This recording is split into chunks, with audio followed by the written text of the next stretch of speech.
Kalinys. Šis Viljamo Marijono Branhamo pamokslas buvo pasakytas 1963 m. Liepos 7 d. Jeffersonville mieste, Indianos valstija, JAV.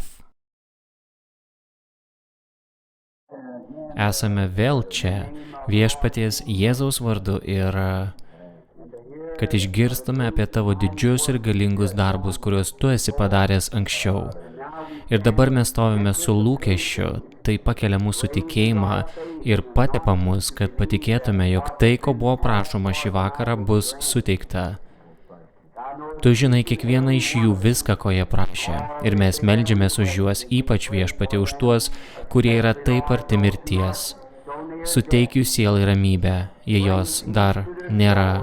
Suteik išgydymą jų kūnui. Suteik tai viešpatie.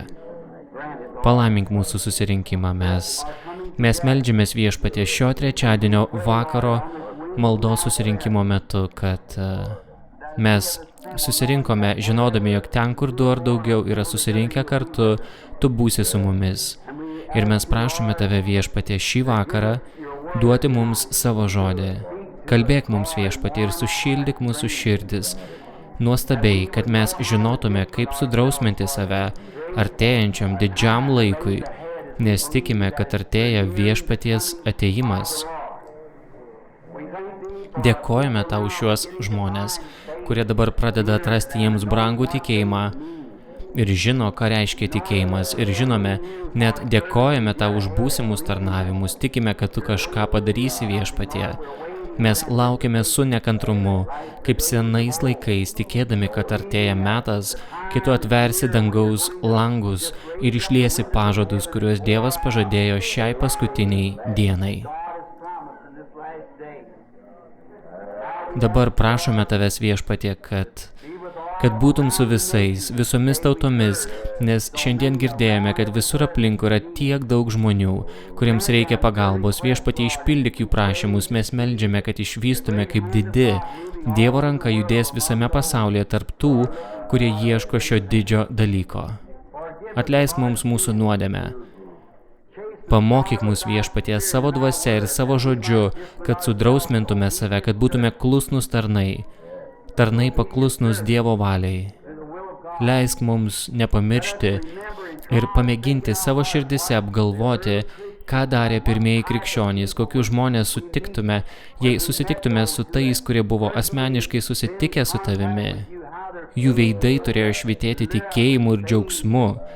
Jų gyvenimas turėjo būti gyvas Dievo žodis, tiesiog parašyti laiškai, visų žmonių skaitomi, kai jie vaikščiojo tarp žmonių. Dieve, suteik tai dar kartą. Tegul mūsų gyvenimai būna tokie atsidavę tau, kad šventoji dvasia per mus išreikštų savo gyvenimą ir kalbėtų per mus viešpatie. Tegul mes prisiminsime mintise, eidami gatve ir rankomis susiliesdami su pasauliu, kad mes neturime būti tokie kaip jie. Ir mes pasitrauksime į šalį ir užleisime jiems vietą viešpatie ir jų teisėtą padėtį čia žemėje. Mes užimsime vietą gale, žinodami, kad esame atstovai iš kito pasaulio viešpatie. Mes turime karalystę, kuri ateina į valdžią. Mūsų didysis karalius netrukus pasirodys ir perims visas jam priklausančias karalystes. Jis valdys ir viešpataus su juo čia žemėje 1000 metų ir būsime su juo per amžius. Atsižvelgdami į tai viešpatie, dabar laukime atsakymą į mūsų maldą. Mes remiamės savo išpažinimu. Jei ką nors padarėme, pasakėme ar pagalvojome priešingai tavo didžiai valiai, tegul Jėzaus Kristaus kraujas mus apvalys. Vesk mus viešpatie, kaip šį vakarą sesuo papasakojo apie tai, kaip jis su savo vyru keliavo į Čikagą. Viešpatie Dieve, vesk juos ten, kur tu galėsi juos panaudoti, kad jie būtų šviesos spinduliais tiems, kurie klaidžioja tamsoje ir nepažįsta mūsų viešpaties Jėzaus. Dabar patikime šį tarnavimą tau ir klausysimės tavo pamokančio žodžio, kad sužinotume, kaip pasiruošti tai didingai valandai. Jėzaus vardu prašome to. Amen. Tuščia vieta garsajustėje, brolis Nevelis komentuoja. Telaiminus viešpas, ačiū tau, broliai. Man tai buvo šiek tiek netikėta. Aš būdamas čia namuose pasijaučiau taip, tarsi jei nebūčiau turėjęs kur nors vykti dėl nenumatyto atvejo, būčiau pasijautęs labai blogai, tiesiog sėdėdamas namie ir neateidamas į maldos susirinkimą ir aš trumpam užėjau neplanuotai, savo pačiam, net savo šeimai. Aš buvau tik ką sugrįžęs ir iškart išėjau, todėl pasakiau, einu į maldos susirinkimą. O ji net nespėjo pasiruošti, kad ateitų ir ji nežinojo, kad aš buvau besugrįžtąs. Taigi džiaugiuosi išgirdęs sesers, brolio liudijimą apie tą šviesą Pietų Karolinoje ar Šiaurės Karolinoje kažkur. Greenvillyje, ar ne? Sesuo sako, ne, Pietų Paince, taip. Šiandien čia buvo atvykęs brolis Lyveilas. Šiandien aš jį čia pakrikštėjau per krikšto tarnavimą. Žinote, brolis Lyveilas ir ten esantys tarnautojai, brolis Parkeris, Tomas, ten yra, prisimenu tą metą, kai viena sesė dengė šešėlis. Tai buvo puikus patvirtinimas sesė tam, ką šventoji dvasia kartais leidžia mums eiti į priekį ir išbandyti savo tikėjimą, kad pamatytume, ką ir išbando kitų tikėjimą. Kai ką nors žiūrite tiesiai ir kažką pamatote ir apie tai pasakote, kiti pažiūri, bet to nemato, tada pasako, kad to nėra. Suprantate, tačiau tai ten yra. Taigi niekas nematė šviesos kybojusios virš Pauliaus, bet ji ten buvo. Niekas nematė to balandžio nusileidžiančio iš dangaus toje šviesoje tame pavidale ir pakibusio virš Jėzaus, tik pats Jonas, bet jis buvo ten, suprantate. Ir taip, kai vėliau papasakojau žmonėms apie šią šviesą, panašiai ugnies tulpą, niekas nenorėjo tuo patikėti. Bet dabar mechaninė fotoaparato akis užfiksavo ją, kai ji pasirodė. O piktoji dvasia yra tamsi. Tai lygiai taip pat kaip ir mūsų gyvenimas. Mes esame šešėliai ir mes esame, jei esame šviesa, jei mūsų gyvenimas atitinka šios dienos šviesą, mes vaikštome šviesoje. Tai lygiai taip pat, kai dienos metu pažvelgite į lauką ir pasakote, aš matau saulę. Jūs matote saulės šešėlį, tai saulės atspindys. Tai nėra pati saulė, bet jis įrodo, kad ten yra saulė. Jis įrodo, kad ten yra saulė. Net ir dabar, kai matau, kaip jūs ten sėdite, mosuojate viduoklėmis, kalbate, tai reiškia, kad jūs gyvenate, tačiau tai yra tik gyvenimo šešėlis. Nes kiekvienas dalykas, nuo kurio krenta šešėlis, savyje turi turėti tamsos, suprantate? Nes šešėlėje turi būti tam tikras kiekis tamsos ir šviesos, kad susidarytų šešėlis. Ir jame negali būti vien tik tamsa ir vien tik šviesa. Jei bus tamsa, bus labai tamsus. Jei bus šviesa, nebus jokio šešėlio, nebus nieko, kas galėtų sukurti šešėlį. Tačiau jei susimaišo tamsa ir šviesa, susidaro šešėlis, todėl mes iš tikrųjų esame šviesos šešėliai. Jūs dabar iš kažkur atspindite gyvenimą. Jei esate ir krikščionis, o tai yra šešėlis, tai tik įrodo, kad ten yra gyvenimas, kuriame negalite mirti, nes šiame gyvenime yra mirtis, suprantate. Tačiau tai yra šešėlis, nes esate gyva, judanti būtybė, turinti gebėjimą matyti, mąstyti, judėti, kalbėti ir kūnas turi 5 pojūčius. Tačiau jūs žinote, kad jie tai miršta ir yra tiek daug problemų. Žinote, tai gali būti tik tai atspindys, suprantate. Čia gyvenimas ir mirtis yra susimaišę. Fizinė dalis turi mirti, bet jei savo mirtingų gyvenimo atspindite dangaus šviesą, tuomet atspindite amžinąjį gyvenimą. Dievą, tuomet, kai numirsite, turėsite sugrįžti tik į tą šviesą, nes ji yra tai, ką atspindėjote. Jei esate iš tamsos pasaulio, jūs tai atspindite ir jūs negalite kitaip pasielgti, neiti tamsos keliu, suprantate, taigi mes esame atspindyje. Taigi mes matome tai ir kaip šventoji dvasia atspindi šviesą ir gyvenimą. Taip mirtis atspindi tamsą. Ir štai jie abu yra čia. Ryt savaitės pabaigoje, gal iki sekmadienio gausime mažą nuotrauką, kuri bus padidinta iki didelio dydžio, kad ją būtų galima pakabinti ant skelbimų lentos. Kur jūsų nuotrauka kabo ant skelbimų lentos. Nežinau, ar pastebėjote ją ar ne. Ir tuomet ir maždaug prieš savaitę buvau Jamaikoje kaip misionierius. Mes siunčiame garsajustes į visą pasaulį. Ir 7 spaudai turi pasiekti Jamaikos teritoriją, jos krašto gilumas, ten už Mėlynojo kalno. Dalykai yra labai primityvūs. Kartais vietiniai gyventojai turi magnetofoną, kurį mes jiems nupirkome ir kurį reikia kaip seną Victorolą. Reikia užsukti ir tada leisti jam groti. Tada kas kelias minutės kam nors tenka jį vėl užsukti. Ta grupė turėjo mažą bateriją, 6 voltų bateriją ar kitokią magnetofono grojimui. Ir jie visi draugė susėdė maždaug tiek, kiek mūsų čia yra šį vakar, klausėsi tų ant spaudų pamokslų, manau, kad taip. Ir man kalbant, jie pastebėjo, kad į kambarį įėjo tas pats ugnies tulpas, persikėlė ten, kur stovėjo magnetofonas ir nusileido virš jo. Ir jie nuėjo, pasiėmė fotoaparatą ir nufotografavo jį. Ir tai yra tas pats, štai jis kabantis tiesiai virš jo. Dabar mes ją padidinsime, kad galėtume pakabinti ant skelbimų lentos, kad galėtumėte jį pamatyti. esame labai dėkingi už Dievo malonę, kuri buvo suteikta mūsų, atvedė mus šiandien į jo akivaizdą. Dabar esame dėkingi už daugelį dalykų. Dabar manau, kad pasitikrinsiu čia ir pažiūrėsiu, ar galėsiu rasti kokių nors užrašų, arba kažko kito, apie ką kalbėjau, arba surasiu mums kokį nors, bet kokiu atveju turiu užsirašęs temą, kuri yra čia knygelėje. Jei tik man pavyks surasti, galbūt viešpats suteiks man ką nors, apie ką galėsiu pakalbėti, kol melsimės.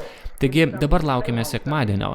Aš kalbėjau pamoksluose, o sekmadienį ilgai iš čia užlaikiau, kalbėdamas apie kodėl šaukiesi manęs, kalbėk žmonėms ir eik pirmin. Taigi, sekmadienį vyks išgydymo tarnavimas, kurio metu bus meldžiamasi už ligonius. Taigi, kai susidurime su ligoniais, turi būti kokia nors priežastis, dėl kurios ligoniai, kai už juos meldžiamės, nėra išgydomi.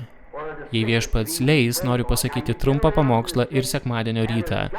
Taigi, ketinu surengti išgydymo tarnavimą ir pasimelsti už visus žmones. Ir Bilis Paulius arba kai kurie iš jų bus čia sekmadienio rytą, apie 8 valandą, kai atsidarys bažnyčia ir dalins žmonėms korteles, kai jie įeis pro duris arba kada tik jie ateis. O dabar noriu pamėginti, tikiu, kad viešpats man suteikė šiek tiek įžvalgos, kodėl kai kurie žmonės nėra išgydomi. Ir aš manau, kad taip yra dėl supratimo stokos. Ir aš manau, kad jei viešpats leis, galbūt apie tai pakalbėsime sekmadienį ryte. Taigi, trečiadienio vakaro maldos susirinkimas bus trumpas susirinkimas, kuriame susirinksime ir melsimės, kaip tai darome, ir kartu bendrausime. Kartais aš manau, vienas iš reikšmingiausių dalykų, kuriuos pastebiu šiais laikais, yra nuoširdumo trūkumas atžvilgiu to, kuo tikime. Suprantate, jei Dievas Džono Veslio laikais būtų padaręs tai, ką jis padarė šiandien, ką tai būtų padarę? Ir Martyno Liuterio laikais ar dar kuriais nors, tai, ką matome įdarant, buvo įrodyta tiek bažnyčios, tiek dvasios, tiek mokslo, tiek kiekvieno veiksmo, tai galima atpažinti iš viso to visumos. Ir Dievo žodis čia tai paskelbia ir įvardina tai dar prieš tam išsipildant, o po to nužengia, pranašauja ir parodo būtent tą dalyką, kurį jis pasakė. Tai išsipildo tobulai, tiksliai taip, kaip jis pasako, o mes sėdime savo toliau tarsi vangus, lyg dvejodami. Na, įdomu, ar tai galėtų būti susiję su manimi? Įdomu, ar tai galėtų būti susiję tik su bažnyčia? Apskritai, ar įdomu, ar aš tikrai esu to dalyvis? Manau, sekmadienio rytą pabandysiu pakalbėti apie kai kuriuos principus, kurie mus šiek tiek apšvies. Taigi, šį vakar kažką suradau. Tiesiog atsiverčiau tai ten dar prieš čia ateidamas. Pagalvojau, o kas jei brolis Nevilis, jei aš būčiau ten atsisėdęs ir atsitiktų taip, kad jis pasakytų atsistok ir pamokslauk ir tiesiog atsisėstų, suprantate. Pagalvojau, geriau jau pasižymėsiu porą rašto vietų. Nežinau, jis toks nuostabus brolis ir mes jį vertiname. Prieš mums pasimeldžiant už žodį, noriu atkreipti dėmesį į vieną brolį. Šiuo metu net negaliu ištarti jo vardo. Jų yra 2. Jie yra čia, mano draugai, tai jie yra tarnautojai ir evangelistai, tarnaujantis ir keliaujantis. Jie išgirdo šiuos pamokslus per garsajustes ir jie yra 2 jauni vaikinai iš skirtingų denominacinių bažnyčių. Ir vaikinas yra toks, vienas iš jų taip susidomėjo, kad neseniai nuskrido į Tucsoną, į susirinkimo pabaigą. Manau, kad dalyvavau verslininkų vyrų pusryčiuose. Ir tas jaunas vaikinas, puikus jaunuolis, ten pasirodė. Ir jie yra iš Kanzaso. Ir jie atvyko iki pat čia, kad aš juos sutuokčiau, aš tai vertinu. Vien pagalvojus, kad žmonės tiki tavo maldomis, užtektinai tiki, kad Dievas išgirs ir atsakys. Jauni žmonės, pradedantys gyvenimą kaip jie. Ir kai jie atvyko čia, kad aš sutuokčiau juos, vakar sužinojo, kad Indianos valstijos įstatymas reikalauja, ir nors su savimi turėjo kraujo tyrimus, išbūti toje valstijoje 3 dienas prieš jiems galint būti sutuoktais, todėl jie negalėjo būti sutuokti iki 5 ryto. Ir aš paprašysiu mūsų brolio esančio gale, kad jis atsistotų ir prisistatytų, kas jis yra, ir jo miela maža ponia ir kitas brolis. Brolis sako, ačiū broli Branhamai, man čia būti yra privilegija. Ir aš, brolis Rodžeris, ir aš gyvename Kanzase, keliaujame po tarnystės laukus kaip evangelistai ir skelbėme Jėzus gelbsti, gydo tikėjimu į Jėzų. Aš visada vežuosi, čia yra mano sužadėtinė Patricija Brown. Mes ketiname susituokti 5. Mano bendra evangelistas ir bendradarbis brolis Ronis yra gale. Ir ponas Pytris tame pačiame Ačiū Jums labai. Šiems jauniems Viešpaties Jėzaus darbo ambasadoriams tikrai linkime Dievo palaimos, kad jie sparčiau eitų savo keliu. Ir aš esu nustebintas, laukdamas Viešpaties atėjimo, ir matau jaunus vyrus ir jaunas moteris, kurių širdise yra tikslas tarnauti Kristui. Tai mane jaudina, kai matau juos taip iškylančius. Te laimino Jus gausiai Viešpats, mano broli, sesė. Dabar atsiverskime mažą knygelę, iš kurios dar niekada gyvenime nepamokslavau. Tai yra labai tik vienas skyrius, Filemono knyga. Tai yra, esu šiek tiek airis, todėl aš ir ant mano apatinių dantų yra uždėta viela, kuri prilaiko porą dantų gale. Kartais, nors ir žinau juos, šios vardus ištariu neteisingai, o kartais dėl išsilavinimo stokos negaliu jų teisingai ištarti. Taigi, Filemonas, kažkas ten pasakė gale, o tai, manau, yra teisingas tarimas. Taigi, pirmoji eilutė, noriu paimti iš jos tik vieną ar du žodžius. Paulius, Jėzaus Kristaus kalinys. Ir tai aš noriu panaudoti šiam vakarui kaip temą, jeigu Viešpats leis. Kalinys. Taigi vargu ar galite įsivaizduoti, kad Paulius save laikė kaliniu. Vyras gimęs laisvas, pripildytas šventosios dvasios, bet vadina save kaliniu. Bet mes dabar atrandame, kai jis kreipiasi į korintiečius, jis save vadina Paulius, Jėzaus Kristaus apaštalas. Kitą kartą Paulius, Dievo valia, Jėzaus Kristaus tarnas, kai jis rašo Timotiejui ir kitiems. Tačiau rašydamas Filemonui, jis pasakė Paulius, Jėzaus Kristaus kalinys. Paulius, apaštalas. Norėčiau vieną vakarą pamokslauti apie tai. Paulius, tarnas, pamokslauti apie tai. Ir tada Paulius, kalinys. Bet šį vakar, kadangi tinkamai išnagrinėti vieną iš temų užtruktų valandas, norėčiau šį vakarą imtis Pauliaus kalinio ir kalbėti tema kalinys. Dabar akimirkai palenkime galvas.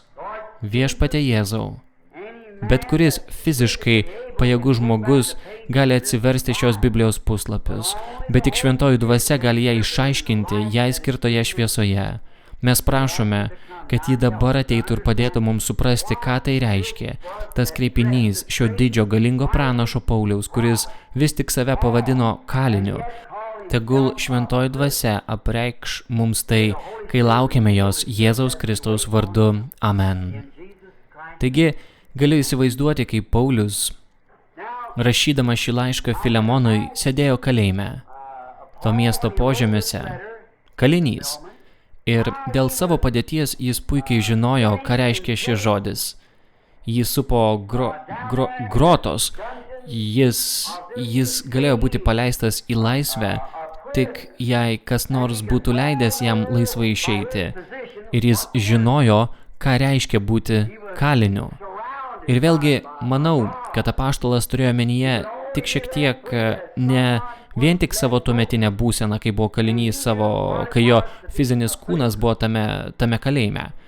Bet aš manau, kad jis kalbėjo apie savo esybę, savo dvasią, savo valią, apie tai, kad jis yra Jėzaus Kristaus kalinys.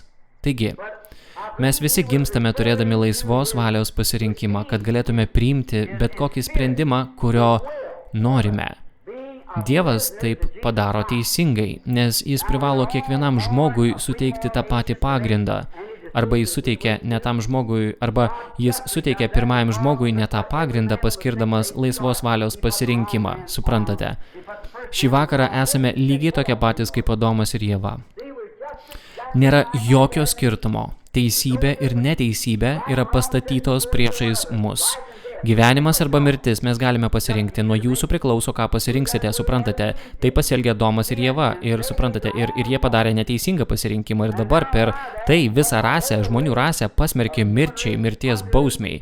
Ir tada Dievas nužengė žmogaus pavidalu, prisėmė mirtį ir sumokėjo mirties bausmę, kad jo pavaldiniai, norintys būti laisvi, galėtų būti laisvi. Taigi, jei jis būtų pasielgęs su mumis ne taip, kaip su Adomu ir Ieva, tiesiog būtų mus per kažką pravedęs, pasakęs, aš tave išgelbėsiu, nori tu būti išgelbėtas ar ne. Tada jis Adomą ir Ievą pastatė ant neteisingo pagrindo, suprantate, tačiau šią dieną kiekvienas iš mūsų turi rinktis tarp mirties ir gyvenimo. Mes galime tai padaryti. Kaip ką tik išsireiškiau, jei jūsų šviesa įrodys, jūsų gyvenimas tiksliai įrodys, kurioje pusėje esate. Man nerūpi, kurioje pusėje sakote, kad esate. Tai, ką darote kiekvieną dieną, įrodo, kas esate. Jūs esate girdėję seną posakį, tavo gyvenimas toks garsus, kad negaliu išgirsti tavo liudijimo. Matote, jūsų veiksmai yra tokie garsus. Visada tikėjau, kad reikia šaukti ir šokinėti, tačiau visada sakiau, nešok aukščiau, nei gyveni, nes pasaulis tai pastebės. Matote, turite tiesiog šokinėti taip aukštai, kaip gyvenate, nes kažkas jūs stebėjo dabar, kai žmonės nebenori eiti į bažnyčią, jie daugelis iš jų tiesiog nenori to daryti ir kai kurie iš jų, kurie nesilanko, yra nuoširdūs žmonės, jie pamatė tiek daug supuvimo bažnyčioje, kad nebenori turėti su jie nieko bendra. Ir daugeliu atveju mes kalbame apie tai atvirai, vargu ar galite juos kaltinti, suprantate, dėl žmonių poelgių. Jie vadina save krikščionimis. Didžiausias pasaulio suklupimo akmuo yra vyrai ir moteris, kurie išpažįsta esą krikščionis, bet gyvena ne taip, kaip išpažįsta. Būtent taip. Taigi, nusivylimai prasidės teismo metu. Taigi, nusidėjėlis, kontrabandininkas, lošėjas, svetimautojas, jis nenusivils išgirdęs nuosprendį eik į amžinąją ugnę, jis nenusivils. Tačiau tas žmogus, kuris bando pasislėpti už kokio nors bažnytinio išpažinimo, toks vaikinas teismo dieną nusivils, suprantate, kuris išpažįsta esąs krikščionis, bet gyvena kitaip. Jam būtų geriau, kad jis niekada net nebūtų turėjęs jokio išpažinimo, nebūtų pradėjęs, nei pradėtų ir gyventų priešingai, nes jis mums yra didžiausias suklupimo akmuo. Toks išpažintojas, kuris sako, kad jis yra krikščionis, o gyvena kaip nors priešingai. Visada nespręskite apie savo gyvenimą pagal tai, kiek turite jėgos daryti stebuklus ir mes nevertiname savęs pagal tai, kiek išmanome apie žodį. Tačiau visada vertinkite save, atsigręžkite atgal ir apžvelkite, kokius vaisius duoda gyvenimas, kurį dabar gyvenate. Suprantate? Kai prieš kurį laiką sakiau pamokslą verslininkų susitikime Phoenix, Arizonoje apie Jėzaus atspindinti krikščioniškai gyvenimą. Sakiau, kad esu gimęs čia Kentukyje, kur viskas labai senoviška, ypač kai buvau vaikas. Ir toks vienas berniukas niekada neturėjo tokių namų, kokius mes turime čia, kur yra tiek daug gražių moterų, kurios turi žiūrėti į veidrodžius esančius visur namuose, kad jų plaukai būtų tvarkingi ir panašiai. Bet jis turėjo vieną mažą veidrodėlį, tik mažą gabalėlį, pritvirtintą prie medžio lauke, ten, kur buvo prausykla, kur jo motina ir tėvas prausdavosi ir jie šukuodavosi savo plaukus ir panašiai, žiūrėdami tą mažą seną veidrodėlio gabalėlį, pritvirtintą prie medžio. Atvirai kalbant, tai yra tokie namai, kuriuos turime mes. Jei kas nors norėjo pamatyti veidrodį, mes vaikai turėdavome pasiimti dėžę, užsiropšti ant prausyklos suolelio ir pažiūrėti į šį veidrodžio gabalėlį, kurį aš pats buvau suradęs sąvartyne. Jų nebuvo Kentukyje, tai buvo čia, Indianoje, ten Utica Pike. Taigi, šis mažas vaikas niekada nebuvo matęs savęs tokiu būdu. Taigi, jis atvyko į miestą aplankyti savo senelės ir ekskursijos po kambarį metu senelė turėjo namą, kuriame ant durų buvo žmogaus dydžio veidrodis. Taigi, mažasis berniukas bėgdamas per kambarį pamatė priešais save kitą berniuką. Ir tas mažas berniukas taip pat bėgo, todėl jis pamanė, kad reikėtų sustoti kelioms minutėms ir pažiūrėti, ką tas mažasis vyrukas ketino daryti. Ir kai jis sustojo, tas mažasis berniukas sustojo. Kai jis pasuko galvą, tas mažasis berniukas pasuko galvą. Jis pasikrapštė galvą, tas mažasis berniukas pasikrapštė savo. Galiausiai priėjo arčiau, norėdamas išsiaiškinti, ir jis apsisuko. Jis stebėjo ir mama, ir senelė su nuostaba. Pasakė, na, mama, tai aš. Todėl aš tai ir pasakiau, mes taip pat kažką atspindime. Matote, mūsų gyvenimas atspindi. Ir taip, jei gyventume nojaus dienomis, kieno pusėje jūs būtumėte? kurią pusę mes būtume pasirinkę tą didžiąją dieną, kurią gyveno Nojus, kurią pusę būtumėte pasirinkę Mozės dienomis, kurią pusę pranašo Elijos dienomis, kai visas pasaulis buvo paskendęs didžiulėje modernizmo masėje, kaip šiuolaikinė Jezabelė ir atsikratė visais viešpaties tarnais pasaulietišku būdu, o bažnyčia ir kunigai visi jai lenkėsi, ar būtumėte stoję į populiarumo pusę, ar būtumėte stovėję Elijo pusėje? Taigi ir viešpaties Jėzaus laikais, kai galvojame apie šį nepopuliarų asmenį, neišsilavinusi pasaulyje, jie nerado jokių mokyklų, kuriuose jis mokėsi ir neturėjo jokios seminarijos patirties. Ir tada pasirodė su neteisėto gimimo vardu. Ir po to išėjo skelbti Evangelijos, kuri prieštaravo viskam, ko jie buvo išmokyti. Labai ir smerkė pamokslininkus, jų organizacijas ir kitus. Ir organizacijos buvo paskelbusios pareiškimą. Jei kas nors bent nueitų pasiklausyti šio taip vadinamojo pranašo, bus pašalintas iš sinagogos. O tai buvo mirtina nuodėmė. Jie turėjo atsiskaityti. Vienintelis būdas, kuriuo jie galėjo garbinti, buvo po avinėlio krauju. Jie turėjo prieiti prie tos aukos ir tada jie tapdavo paniekintaisiais. Ir tai buvo labai pastabus dalykas. Bet šis žmogus nekreipė dėmesio į tai. Ir vis dėlto jis tobulai atitiko raštą, bet ne taip, kaip jie jį išmanė. Kurią pusę būtumėte pasirinkę jūs, suprantate? Dabar ne, jūsų gyvenimas, kurį gyvenate dabar, atspindi dabar tai, ką būtumėte darę anuomet, nes jūs vis dar turite tą pačią dvasią. Suprantate? Jei dabar pasirinktumėte pusę su tokiais, būtumėte tai padarę ir anuomet, nes ta pati dvasia, kuri dabar yra jumise, buvo žmonėse ir anuomet. Suprantate? Velnias niekada nepasima savo dvasios, jis tiesiog pereina nuo vieno žmogaus prie kito. Dievas taip pat niekada neatima savo dvasios, jį pereina iš vieno į kitą, suprantate? Taigi būtent ta dvasia, kuri buvo ant Elijo, nužengė ant Eliziejaus, ta pati ant Jono Krikštytojo ir taip toliau. Šventoji dvasia buvo ant Kristaus, nužengė ant mokinių, ant visų žemyn ir tebėra ant žmonių. Ar suprantate? Dievas niekada neatima savo dvasios. Taigi, mums belieka pasirinkti. Ir čia aš nematau, kad Paulius dėl ko nors gailėtųsi ir sakytų, jog apgailestauja, kad buvo kalinys. Bet jis kreipėsi į save. Tikiu, kad Paulius, rašydamas šį laišką, plunksna buvo šventosios dvasios paskatintas tai parašyti, kad galbūt net šį vakarą, kad galėtume išvelgti mūsų perskaityto teksto kontekstą ir parodyti, kodėl Paulius tai pasielgė. Nes tai yra bibliška, o kas yra bibliška, yra amžina. Tikiu, kad sėdėdamas tame sename, tamsiame kalėjime, Paulius rašė savo kolegai ten, savo broliui, kad jis yra Jėzaus Kristaus kalinys. Taigi jis galėjo tai išreikšti matydamas, kas jį supo. Taigi jis buvo kalėjime, bet tai nebuvo tai, apie ką jis kalbėjo su tuo Kristaus tarnu, tarnautojų kartu su juo. Jis sakė, kad yra Jėzaus Kristaus žodžio kalinys, nes Kristus yra žodis. O Paulius savo laiku buvo didis mokslo žmogus, jis turėjo didelių ambicijų, jis buvo žmogus, kurį mokė žmonės, žmogus vardu Gamalielis, kuris buvo garsus to meto mokytojas, vienoje geriausių mokyklų, kurią jis galėjo lankyti. Pavyzdžiui, kaip kad jei mes pasakytume Vytonas arba Bobas Jonesas ar kokia kita puiki fundamentali mokykla. Jis buvo išmokytas kaip žodžio tarnautojas, jis buvo gerai išsilavinęs, protingas ir sumanus jaunuolis, turėjęs rimtų ambicijų, kada nors tapti savo tautos kunigu ar aukščiausiųjų kunigu.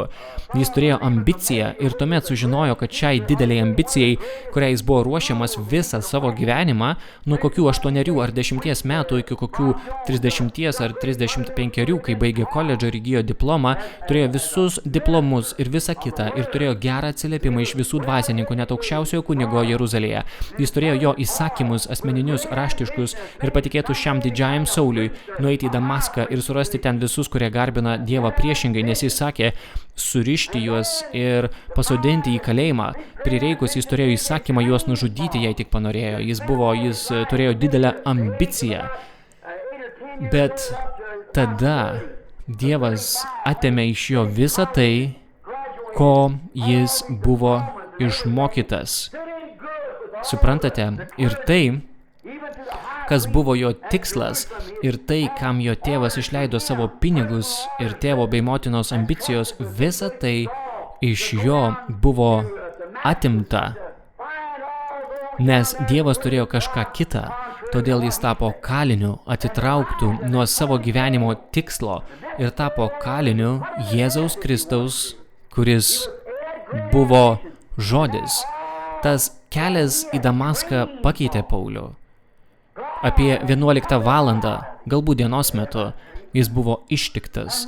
Jis išgirdo balsą: Sauliau, kodėl tu mane persekioji? Jis pakėlė akis ir žvelgdamas aukštyn, būdamas žydas, jis suprato, kad tas ugnies stulpas buvo Viešpats, kuris vedė Izraelio vaikus, nes jis žinojo, kas tai buvo. Atminkite, šis hebrajas niekada nieko nebūtų pavadinęs viešpačiu didžiąja raide viešpats, Elohimas, jei nebūtų įsitikinęs, kad tai yra tai, nes jis buvo išsilavinęs mokslo žmogus. Pakėlęs akis, jis pamatė tai, šviesą, ugnies stulpą, kuris vedė jo tautą per dykumą. Jis tarė: Viešpatie, Elohimai, iš didžiosios raidės viešpatie, kas tu esi? Ir koks netikėtumas tai turėjo būti šiam teologui, kai buvo pasakyta: aš esu Jėzus.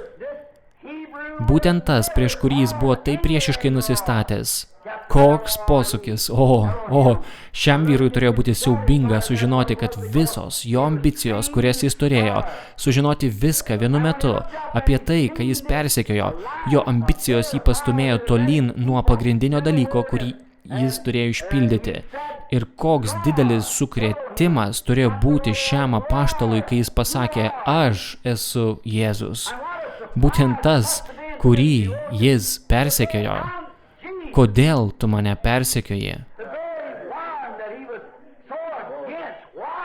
Yra dar viena nedidelė citata, kurią galėtume čia įterpti. Matote, kai jie tyčiojasi iš bažnyčios, jie iš tikrųjų tyčiojasi ne iš bažnyčios, bet iš Jėzaus. Kodėl tu mane persekioji? Kaip tada Paulius galėjo visų savo intelektų patikėti, kad kad ta grupė, kurią jis persekiojo, buvo tas pats Dievas, kuriam jis teigė tarnaujantis. Manau, kad tai, nesigilindamas į smulkmenas, visi esame pakankamai gerai apmokyti, kad suprastume, ką turiu omenyje. Tas pats vyksta ir šiandien. Paulius, nežiūrint į savo neišmanimą, vis dėlto buvo intelektualus ir sumanus, daug protingesnis už tuos neišsilavinusius galilėjiečius, kuriuos jis persekiojo ir kurie savo nuolankumu jau buvo priėmę šį žmogų kaip viešpatį. Tačiau Paulius savo didžiuoju mokymu ir intelektualumu negalėjo to priimti. Ir koks tai jam turėjo būti kardinalus posūkis šiame kelyje. Jis buvo visiškai apakintas, todėl negalėjo vykdyti savo įgaliojimo, bet buvo nuvestas į vietą gatvėje, kuri vadinosi Tiesioji, ir į vieno namus. Tada ten atėjo pranašas vardu Ananijas, kuris regėjime pamatė jį ateinantį, pamatė, kur jis yra. Nuėjo ten, kur jis buvo, ir įėjo į vidų ir tarė: broli Sauliau, viešpats tau pasirodė kelyje žemyn, atsiuntė mane, kad uždėčiau ant tavęs rankas ir tu atgautum regėjimą bei būtum pripildytas šventosios dvasios. Pažiūrėkite, kur jis buvo, koks tai turėjo būti dalykas Pauliui. Suprantate, viskas, ką jis buvo išmokytas daryti, buvo priešinga. Taigi dabar, turėdamas tokį išsilavinimą, tai jam tapo niekuo. Taigi, jis žinojo, kad patyrė išgyvenimą. Tačiau čia yra dar viena gera pamoka mums, kad vien išgyvenimo nepakanka. Tai turi būti išgyvenimas pagal viešpaties žodį.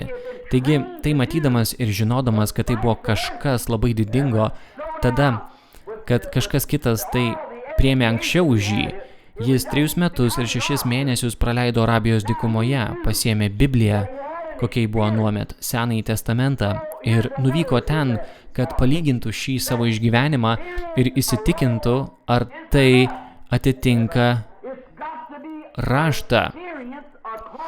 O kas, jei jis būtų pasakęs? Na, manau, kad tai buvo tik nedidelis praūžimas ir būtų nuėjęs savo toliau.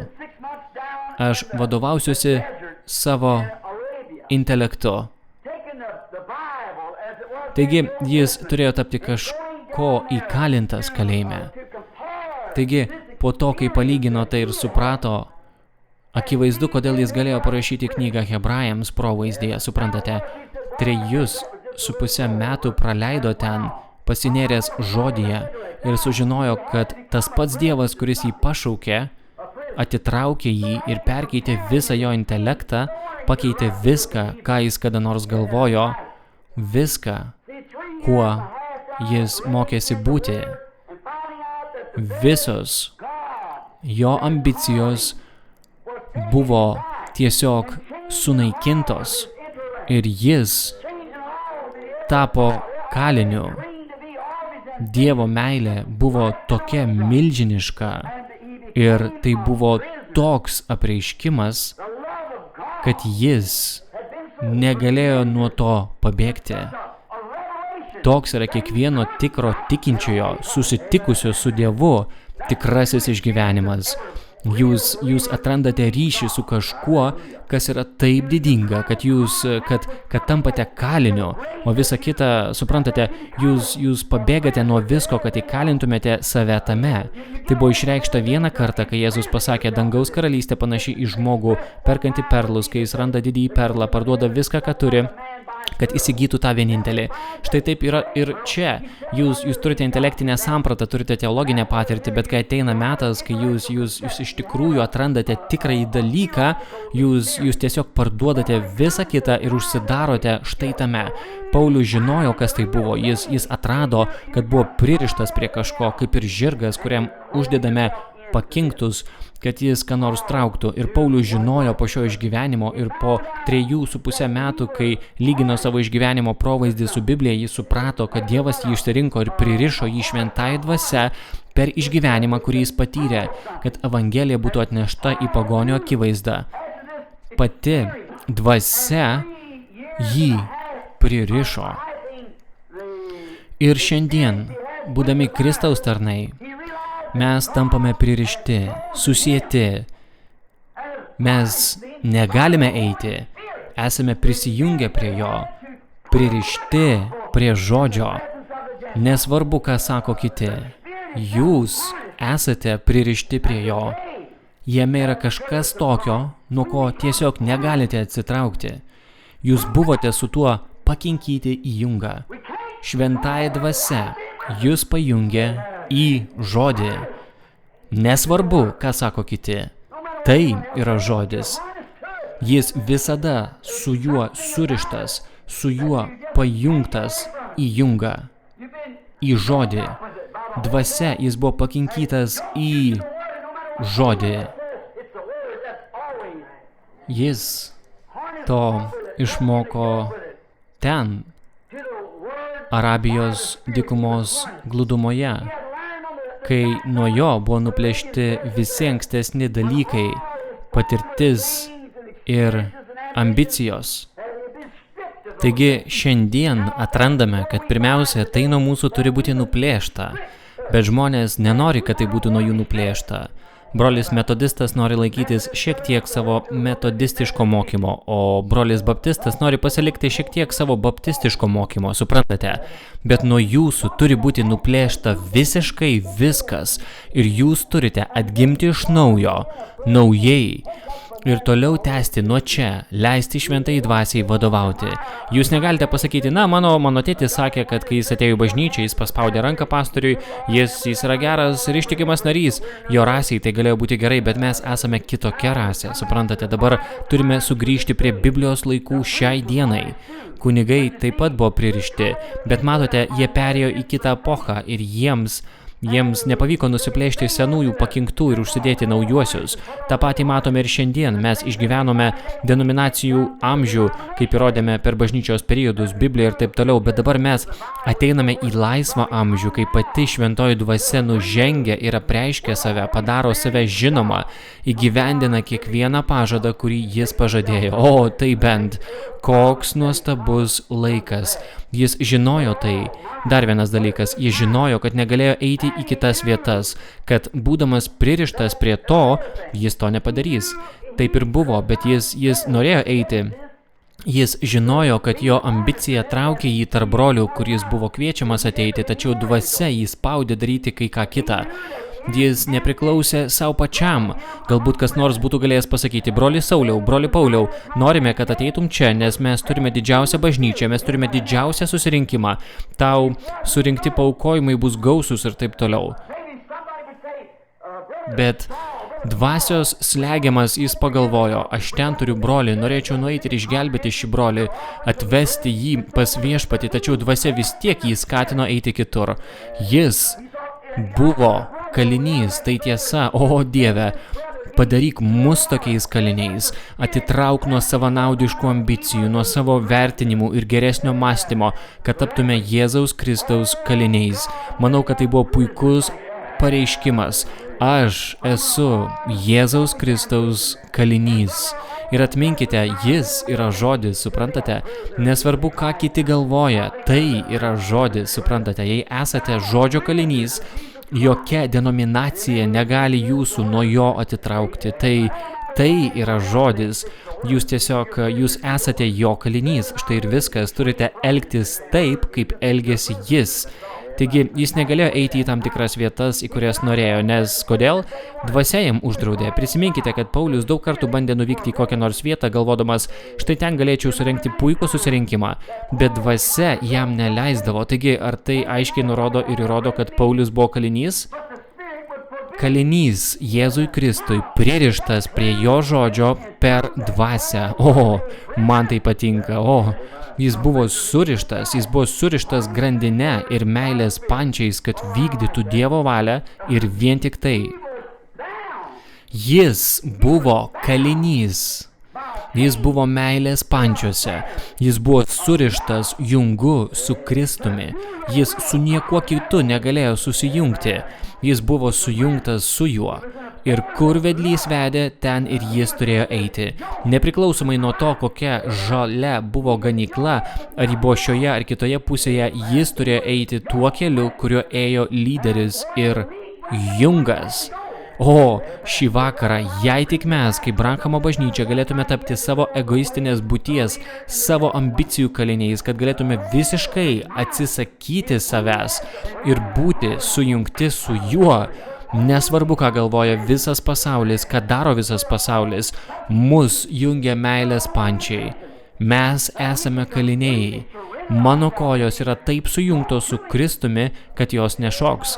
Mano akys yra taip susietos su Kristumi, kad kai gatvėje pamatau šiuolaikinį striptizą, tai leidžia man nugręžti galvą į šalį. Mano širdis taip susieta meilėje su juo, kad aš daugiau nebegaliu mylėti šio pasaulio.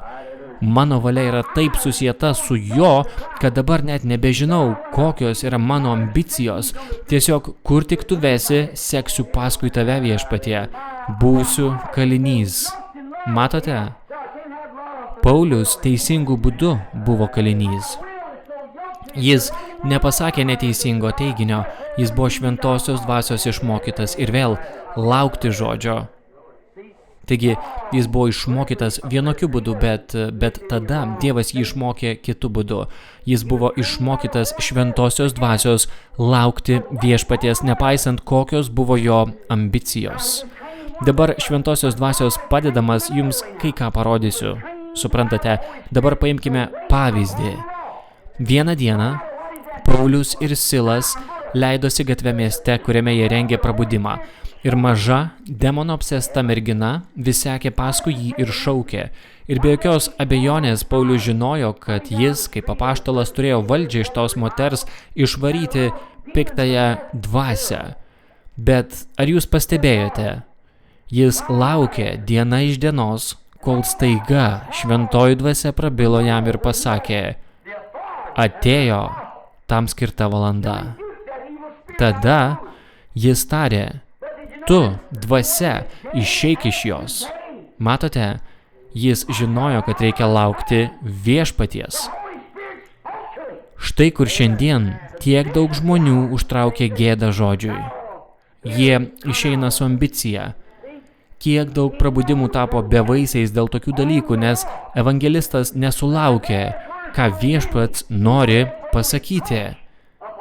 Kai kurie iš jų sako, vykite čia, ir jie tučto jau vyksta, nes asociacija pasakė, vykite. O šventoji dvasia pasakytų visai ką kitą, tačiau žmogaus ambicijos tapti valstijos presbiteriu ar dar kažkuo kitu, kokiu nors vyresniuoju, kokiu vyskupu ar dar kažkuo skatina jį. Tu turi vykti. Ir vis dėlto jis žino, kad tai yra negerai. Šventoji dvasia pasako, vyk čia. Matote, jis yra savo organizacijos junge. Jis yra organizacijos kalinys. Bet jeigu jis yra prijungtas prie Kristaus, jį veda šventoji dvasia. Matote, jis yra junge, kalinys. Nesureikšminkite to, ką sako kas nors kitas. Tai tik skambantis žalvaris arba žvangantys cimbolai. Jis girdi tik Dievo balsą ir kalba tik tada, kai jis pasigirsta, jis nieko nesako. Kažkas pasako, broliai Džonai, brolis Robertsas arba kai kurie iš tų didžiųjų mūsų krašto vyrų, tokių kaip Tomis Hicksas arba Oralas Robertsas arba brolis Tomis Osbornas, kai kurie iš tų didžiųjų evangelistų. Jei kas nors pasakytų, tarkime, atvyk čia, Tomi, tu esi didis Dievo vyras, arba Oralas, ir aš turiu dėdę, kuris guli čia, jis visiškai palaužtas ir jis serga, aš noriu, kad tu atvyktum, tikiu, kad tu turi jėgą jį išgydyti, matote. Ir galbūt šventoji dvasia jam pasakytų ne dabar, bet vis dėlto dėl draugystės su tuo žmogumi jis yra įsipareigojęs eiti su juo. Jei ne, jis tampa to žmogaus priešu. Tas žmogus pasako, jis nuėjo į tą pastatą, išgydė tą vaiką ar berniuką, žinau, kad jis tai padarė ir aš daug metų buvau jo draugas, suprantate, bet jis nenorėjo ateiti pas mane. Bet jeigu jis yra suvaržomas šventosios dvasios neiti, jam derėtų neiti.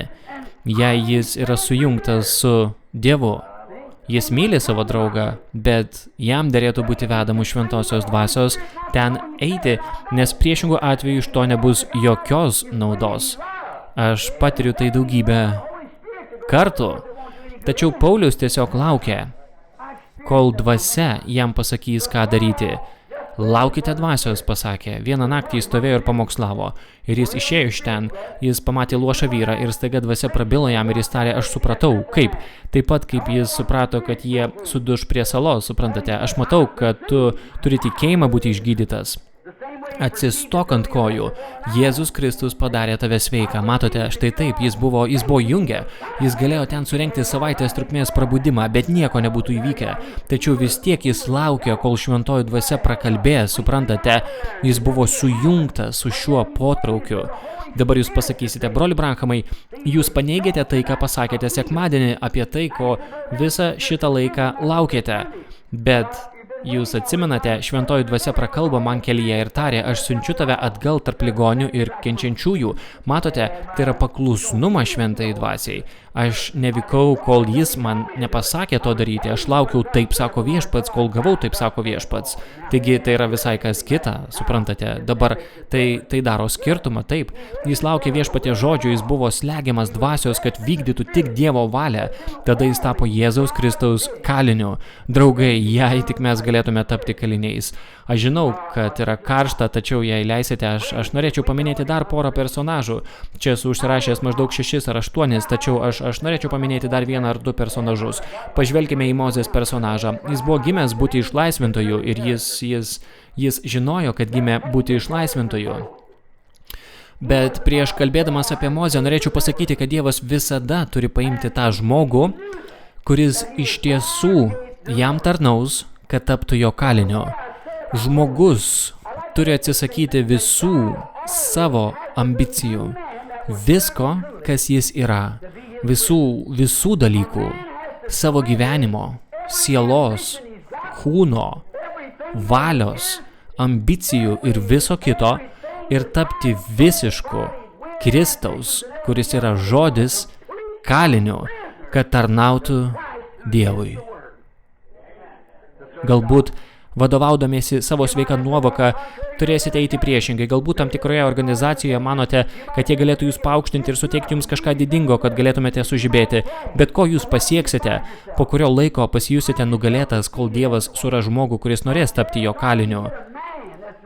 Dievas ieško kalinių. Jis visada tai darė. Galite surasti tai rašte. Žmogus turi būti Kristaus kalinys dar prieš bet ką. Todėl jūs negalite būti susijungę su niekuo kitu, išskyrus Kristų, net su savo tėvu, motina, broliu, seserimi, vyru, žmona, su niekuo kitu. Jūs esate sujungti tik su Kristumi ir tik su juo. Tada Dievas gali jūs panaudoti. Iki tol jums nepavyks. Išsakant, tai kartais grubiai nuskamba žmonėms, suprantate, aš bandau jūs išlaisvinti, jūs turite turėti nuo ko pradėti, kaip kartais išstoji prieš moteris, trumpai besikerpančias plaukus ir dėvinčias tuos drabužius ir bandančias išlaikyti savo krikščionišką išpažinimą. Pasakysite, tai menkniekis, nuo kažko juk reikia pradėti, todėl pradėkite nuo čia, nuo abėcėlės, suprantate, kiek bekainuotų atsikratykite pasaulietiškos išvaizdos ir tapkite Kristaus kaliniu. Ir tada tiesiog tęskite, viską atkirskite, kol galiausiai atkirsite paskutinę laikančią giją. Tuomet jūs esate kalinys. Jūs atsidurėte jo tvirtame glebyje, jis laiko jūs savo tvirtame glebyje. Taigi Mozė žinojo, kad jis gimė būti išlaisvintų, jūs tai žinojo, ir ar jūs pastebėjote, kad Mozė turėjo ambicijų, žinojo, kad jo motina jam buvo apie tai pasakojusi, kadangi ji buvo jo auklė. Be abejo, kai gimė mažasis kūdikis Mozė, jo motina pasakė, žinai Mozė, kai tavo tėvas Amramas ir aš nuolat meldėmės, žinojome ir žodyje matėme, kad atėjo laikas ateiti išlaisvintųjų ir mes meldėmės. Viešpatie Dieve, mes norime pamatyti tą išlaisvintoją. Vieną naktį viešpats regėjime mums pasakė, kad tu gimsi ir būsi tas išlaisvintojas. Mes neišsigandome karaliaus įsakymo, mums nerūpėjo, ką sakė karalius. Tada mes žinojome, kad tu gimėjai būti išlaisvintoju. Taigi, Moze, mes žinojome, kad negalėsime tavęs tinkamai užauginti. Dabar prisiminkite, kad jie buvo Egipte 400 metų, suprantate? Ir mes norėjome, kad tu gautum tai, kas yra tinkama, deramą išsilavinimą, tinkamą apmokymą. Todėl aš paėmiau tave, įdėjau į mažą skrynę ir paleidau į Nilą. Ir labai keista, bet srovės nunešė tą mažą skrynę žemyn per nendrės ir meldus, nunešė ją tiesiai žemyn kažkiek mylių ir nukreipė tiesiai į faraono rūmus, kur buvo faraono duktė, kur buvo jos maudykla, o aš žinojau, kad jai reikės moters, kuri tave augintų. Tais laikais, žinoma, jie neturėjo buteliukų kūdikių maitinimui, todėl jį turėjo turėti žindyvę. Taigi ir Mirjamą aš pasiunčiau ten, jie atsistojo ten ir pasakė, aš žinau, kur galiu surasti žindyvę. Ir nuėjo manęs atsivesti ir Moze, visos duris yra uždarytos. Mielasis, dabar tau jau yra 16 metų. Ir tu būsi faraono sūnus. Ir vieną dieną tu būsi tas išlaisvintojas, kuris išves žmonės iš čia. Mozės ambicijos ėmė augti. Aš mokysiuosi, mama, studijuosiu viską, ką galėsiu. Ar žinai, ką padarysiu? Išmoksiu būti kariškiu ir sužinosiu, kaip išvesti šią tautą iš čia, būsiu puikus generolas. Vyskupas, todėl žinosiu, kaip tai padaryti ir aš juos išvesiu iš čia. Įgysiu filosofijos arba teisės mokslų daktaro išsilavinimo laipsnį. Aš tai padarysiu. Kaip tėvas Činikvis, jei esate skaitę jo knygas, gerai. Jis ketino išgelbėti visus protestantus, bet pats tapo vienu iš jų. Taigi šis puikus kunigas prieš daugelį metų vadintas tėvu Činikviu. Jums reikėtų įsigyti jo knygą ir ją perskaityti. Jie vadino jį tėvu. Jis buvo tiesiog brolis Činikvis, toks jis buvo. Mes taip nevadiname ne vieno žmogaus tėvu. Taigi mes matome, kad jis ketino perskaityti Bibliją, kad galėtų ateiti ir paneigti protestantų religiją, bei visą ją paversti katalikišką. Bet kai jis ėmė skaityti Bibliją, ant jo nužengė šventoji dvasia, jis gavo šventąją dvasią ir tada tapo vienu iš jų. Todėl atkreipkite dėmesį į tai, kad Mozė įgijo visą išsilavinimą, nes jis žinojo, jis buvo toks protingas, toks išsilavinęs, toks intelektualus, kol nebebuvo nieko, jis galėjo mokyti net egiptiečius, iki tiek, kad galėjo mokyti jų psichologus, jis galėjo išmokyti jų generolus, ką reiškia karinė jėga, jis buvo didis žmogus ir žmonės bijojo Mozės dėl jo didybės. O, koks mokslo žmogus, tai bent jis buvo arkivyskupas arba galbūt kaip popiežius, jis buvo puikus žmogus ir jis buvo galingas vyras, jis žinojo, kad yra tam gimęs ir su didelė ambicija mokėsi tai daryti. Kaip ir šiandien, nesakau, kad vyrai besimokantis tose mokyklose, nesakau, kad kaip kad dabar jie čia vakaruose ketina pastatyti $150 milijonų vertės teologijos mokyklą. Matote, sekmininkišką $150 milijonų vertės mokyklą. Mano nuomonė, jie turėtų būti misionieriai tarnystėje, suprantate. Tačiau bet kuriuo atveju, ką jie daro, kai išeina iš ten, kas jie yra? Grupė rikių. Tiksliai taip. Ir tuomet, štai kaip jie tokie iš ten išeina, visada tai buvo. Visi likusieji. Ir tai ta pati linija. Suprantate? Dabar mes sužinome, kad Mozė visame savo išsilavinime, o šiandien, kai visi mokosi, tampa dideliais vyskupais ir taip toliau, turi didelių ambicijų, ką mes darome? Mūsų ambicijos tampa panašios į Mozės ambiciją, suprantate? Dievas, prieš paimdamas žmogų į savo rankas, turėjo nuplėšti nuo jo ambicijas. Jis turėjo nuplėšti nuo jo visus jo išsilavinimus. Jis išėjo ir išgelbėjo, nužudė vieną egiptietę, bet kai jis tai padarė, sužinojo, kad klydo. Jis negalėjo to padaryti, tai nebuvo teisingas kelias. Ir Dievas turėjo jį išvesti į tyrlaukį, į dykumą, dykumos vietovę. Jūs pastebite, kaip keistai šie žmonės sužinojo, kad Dievas turėjo jiems žinią. Jis nuvedė juos į dykumą. Jis nusivedė Paulių į dykumą, kad apmokytų, papasakotų jam, kas buvo visas tas didis regėjimas ten pačioje dykumoje. Eik į tam tikrą dykumą. Ir jis ten pasiliko, kol Dievas iki galo atskleidė, ką daryti.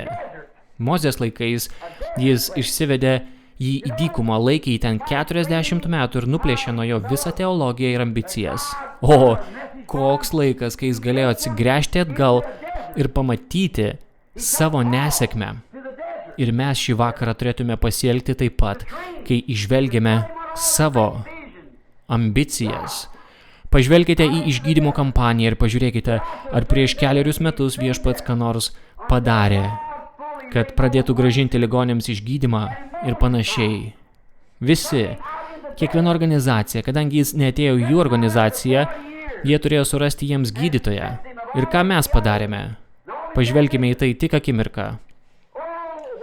Mes padarėme tą patį, ką ir Mozė. Mes nuėjome ir taip stipriai stengiamės patys sukurti kokį nors stebuklą.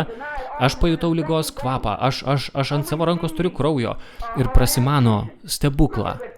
Suprantate? O ką mes turime? Kai kurie žmonės atsidūrė tokioje didelėje įtampoje, kad palūžo ir tapo nuolatiniais girtuokliais, neurotikais, ir susisuko jų protai ir jie visiškai nusigręžė nuo sekmininkiško tikslo santvarkos, vėl sugrįžo prie organizacijų kūrimo ir kitų dalykų. Suprantate, ką mes padarėme? Užmušėme kažkur vieną egiptietį. Teisingai, ir mes pabandėme. Mes įsitempėme, mes sumokėjome, mes triūsėme, visą naktį meldėmės maldos susirinkimuose, kol praradome balsą ir pamėginome kažką prasimanyti, privirti ir pridaryti panašių dalykų. Bet paaiškėjo, kad tai yra visiška nesėkmė. Mums reikia grįžti atgal į dykumą. Tai tiesa, taip, ponė. Stovyklos, susirinkimai ir kovos, kodėl tiesiog nepasiduoti? Štai, ką turėtumėte daryti. Matote, grįžti atgal ir pasiduoti. Na, mes padarėme tą patį, ką ir jie. tą patį, ką ir Mozė.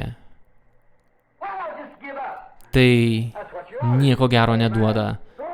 Po 40 metų jis tapo Dievo žodžio kaliniu. Ką mes bandome daryti? kada pasirodė tas didysis palaiminimas ir pasireiškimas visų šių didžių dalykų, apie kuriuos Dievas mums pasakė, kaip turime atgimti iš naujo, kaip gauti šventąją dvasią, kaip krikštytis Jėzaus Kristaus vardu ir visi šie dalykai. Matote, ką daro žmonės, užuot pasilikę prie to žodžio ir pasijungę prie jo. Jie pradėjo savo pačių denominacinę teoriją, kuri jau žlugo ir dirbtinai bandė sukurti kažką panašaus į tiesą. Geriau sustosiu čia pat. Suprantate, esu tikras, kad esate pakankamai išmintingi, kad suprastumėte, ką turiu omenyje. Suprantate, bet pažiūrėkite, ką tai padarė. Pagalvokite apie tai. Ką mes turime šį vakarą, jei ne tautą, pilną organizacinių žmonių, kurie neigia Dievo raštus, kurie šventosios dvasios gyvenimą įvardintų taip. Tai buvo protinė telepatija ir kurie neleistų tokiems žmonėms ateiti jų bažnyčią. Ir jie neleistų jums paminėti ne vieno žodžio apie gyvatę sėklą, amžinąjį saugumą ir tai, ką šventoji dvasia preiškė ir įrodė kaip žodį. Aš mečiau iššūkį po iššūkio, kad ateitų ir įrodytų, jog tai yra netiesa. Ką jie turi? Ta pati, ką turėjo Liuteris, kiti iš jų, matote, užmušė egiptietį. Kas tai buvo? Galbūt jis privertė kokį nors vyrą pradėti nustoti vogti ar galbūt gyventi ištikimai savo žmonai, bet ką jūs iš jo padarėte? Bažnyčios narį, ateik ir prisijung prie mūsų grupės. Matote, tas smirdantis negyvelis buvo vienintelis dalykas, į kurį jis galėjo parodyti pirštu, kaip į savo sėkmę. Po 40 metų trukusio mokymosi, susmirdęs egiptietis gulintis ten, supuvęs ir negyvas. Šį vakarą viskas taip ir yra. Vienintelis dalykas, į kurį galime parodyti šiame taip vadinamame iškreiptame prabudime, yra smirdanti bažnyčios narių grupė, kurie apie Dievą žino nedaugiau nei Hotentotas apie Egipto naktį. Tai tiesa. Kurie, jei pasakytumėte jiems apie Dievo žodį, pasakytų, aš tuo netikiu. Pasakytų, mane rūpi, ką jie sako. Aš netikiu tuo, matote, suprantate, tai siaubingas dalykas, kurį mums tenka nurodyti po visų mūsų patirtų įtampų, kovų ir visko, ką mes turime. Galbūt mes galėtume nurodyti didelę mokyklą, bet ji mirusi, mes galėtume nurodyti organizaciją, bet ji yra mirusi, jis smirda. Tai yra pirmoji vieta, iš kurios mes buvome ištraukti. Šuo sugrįžo prie savo vėmalo ir kiaulė prie voliojimuose purvynę. Jei mes sugrįžtame atgal, vienas negyvas egiptietis.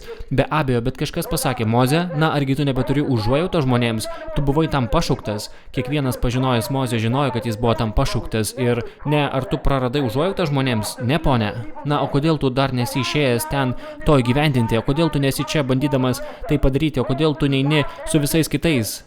Mozė buvo ten nurengtas iki tiek, kad patyrė patirtį prie degančio krūmo, kur buvo paskelbta žodis, aš esu Abraomo, Izaoko ir Jokūbo Dievas, ir aš prisimenu savo pažadus ir aš nužengiau juos išgelbėti, aš siunčiu tave tai padaryti. Štai ir viskas. Jis išvydo žodį, o ne žmonių ambicijas ar troškimus. Tuomet kuo jis tapo? Jis nebenorėjo susidurti su egiptiečiais, jis nebenorėjo susidurti su šiuo dalyku, tačiau jis tapo kaliniu. Amen. 40 metų bėgiojo, nuo jo viskas buvo nuplėšta, bet paskui tapo kaliniu prie degančio krūmo. Galingasis Mozė su visu savo intelektu. Biblijoje sakoma, kad Mozė Egipte buvo galingas vyras žodžiais ir darbais. Tačiau pastebėkite, ką galingasis teologas padarė degančio krūmo akivaizdoje. Jis tik išpažino savo nesugebėjimą. Išvydęs tikrai Dievo tikslą, jis prisipažino, kad nesugeba to padaryti. Tačiau jis buvo išmokytas visos teologijos, kurią jie galėjo jam duoti, išmokytas geriausioje jų mokykloje. Tačiau ką jis galėjo padaryti, kai jis tas ugnies stulpas kabojo ten krūme? Pasakė, aš net negaliu su juo kalbėtis, viešpatie, kas aš toks, kad turėčiau eiti, matote? Nusijauk savo apavą, Moze, aš noriu su tavimi pasikalbėti, nusijauk net savo apavą, tu ir vėl esi bejėgis, aš noriu su tavimi pasikalbėti. Negalėjau net kalbėti. Galiausiai išrinktasis kalinys, išrinktasis pranašas. Kaip ir Paulius buvo išrinktasis, Mozė buvo išrinktas būti išlaisvintoju ir tada galiausiai Dievas turėjo savo išrinktąjį pavaldinį kaip savo kalinį. O, aleliuja, jis galėjo judėti tik tada, kai jį paskatindavo Dievo žodis. Kas? Turėsiu pasakyti, mane siuntė. Aš esu. Kaip aš tai padarysiu? Aš būsiu su tavimi. Taip, viešpatie, tebus kaip tu sakai, štai aš čia. O, tai bent.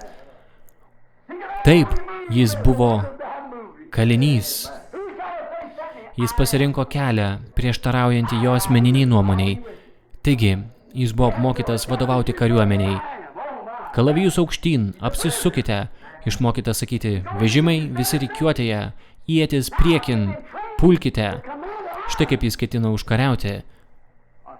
Toks buvo jo išsilavinimas, bet jis paklausė, ką aš naudosiu. Atsakė, ką turi savo rankoje, lazdą. Dievas kartais daro tokius absurdiškus dalykus žmogaus protui, suprantate. Savo rankoje turėjo lazdą, jo žandenų plaukai buvo išsiplaikstę 80 metų. Jo žmona ant mulo, o vaikas ją ant kelių. Smulkios, senos, suglebusios rankos nusvirusios žemyn. Lazda. Tik jo galva buvo iškelta, nes jis turėjo taip, sako viešpats. Kodėl? Jis pagaliau įsitvirtino. Jis buvo kalinys. Aš judėsiu tik tada, kai mane skatins žodis. Kalbėsiu tik tai, ką kalba žodis. Kur tu keliauji? Aš turiu vieną įgaliojimą. Atsistoti prieš faraoną ir šią lazdą parodyti jam, kad Dievas mane siuntė. Amen. Ką ketini daryti po to? Kai tai padarysiu, jis parūpins kitą dalyką. Štai taip, šį vakarą jums liko padaryti tik vieną dalyką. Pirmas žingsnis – pasiduoti. Tapti kaliniu. Negalvokite apie save ar kažką kitą, tapkite kaliniu. Mozė tapo kaliniu, prisipažino, kad negali net kalbėti. Galiausiai, kai Dievas paėmė jį į savo ranką, jis galėjo judėti tik ten, kur Dievas jį kreipė, kur jis pasakė jam per žodį. Jis žinojo, kad tai buvo žodis, tada jis pakluso žodžiu. Ten šventoji dvasia Dievas pririšo Mozę prie Dievo valios. Ta patį jis padarė Pauliui. Ar tai tiesa? Jis pririšo Paulių mažą lenktanosį, sarkastišką žydą, su filosofijos mokslo daktaro laipsniu ir teisės mokslo daktaro laipsniu, visokiais. Bet jis pasakė, aš jam parodysiu, ką jam teks iškentėti dėl žodžio. Matote? Ir tada Paulius, sėdėdamas ten ir matydamas žodį, matydamas, kad tai Jėzus, tada jis pakėlė savo rankas ir buvo pririštas prie jo. Dievo meilė pririšo jį prie žodžio. Jis skelbs mano vardą pagonio akivaizdoje. Ten jis ir nuėjo. Moze, aš esu tavo tėvų Dievas. Aš esu Abraomo, Izaoko ir Jokūbo Dievas. Aš prisimenu, kad jiems pažadėjau ir pažado laikas artėja.